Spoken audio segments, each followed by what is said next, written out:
Since January 20th, it seems like President Donald Trump is signing new executive orders and enacting new policies basically every day. It can probably, we're guessing, feel a little overwhelming at times just trying to keep up and decipher everything.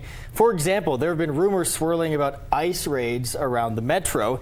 This is video of ICE activity in Colorado today. Now, we still have not had any official confirmation that those rumors in Albuquerque are true. Yeah, they've caused confusion and concern, however, about what to do if ICE shows up at your workplace, for example.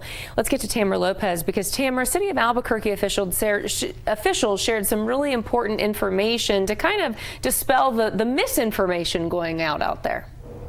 Yeah, Tessa, that's really the perfect way to describe the webinar that was held this afternoon. City of Albuquerque brought together professionals who are experts in immigration law and workers' rights to share information with business owners. Now, this was not meant as a way to give legal advice, but again, just educate the public on immigration laws and workers' rights. So, Rachel Lazar from El Centro de Igualdad y Derechos shared tips on what to do before, during, and after an ICE investigation if one takes place at your workplace. She says it's a really good idea to have a company-wide plan in place beforehand and make sure at least one person per shift is the point person.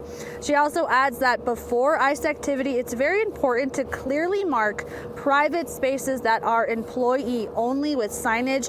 Just remember, law enforcement, including ICE, are not allowed in private places without permission, a search warrant, or probable cause. And during an ICE activity, employees do have the right to ask for officers' badge numbers and the agency, so you can make sure to document everything as it's going on. But most importantly, she says, remember that you don't have to talk to them. This is your Fifth Amendment right. And she also gives information on what to do if a loved one is taken into ICE custody.